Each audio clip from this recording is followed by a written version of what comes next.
ఒక విచిత్రమైనటువంటి పరిస్థితి ఏంటంటే భారతదేశంలో ఇంజనీరింగ్ సీట్లు అత్యధికంగా ఉన్నటువంటి రాష్ట్రాలు దక్షిణాది, ఉత్తరాది కాదు.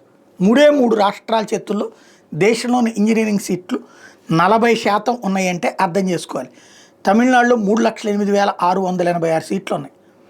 ఒకప్పుడు ఉమ్మడి ఆంధ్రప్రదేశ్ హైయెస్ట్ ఇంజనీరింగ్ సీట్లు. అప్పుడు ఉమ్మడి ఆంధ్రప్రదేశ్లో వచ్చేటప్పటికి దాదాపుగా 3.5 లక్షలు ఉండే.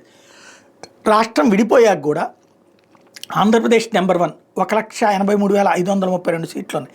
Telangana number 3 1,45,557. Tamil Nadu number 1, Andhra number 2, Telangana number 3గా ఉంది. ఈ 3 స్టేట్లోనే 40% సీట్లు ఉన్నాయి.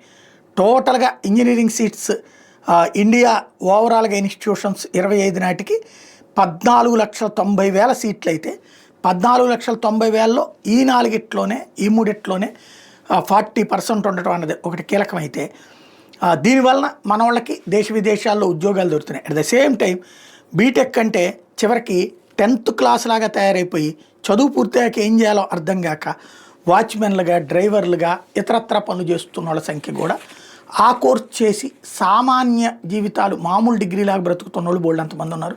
Fee reimbursement పుణ్యమని.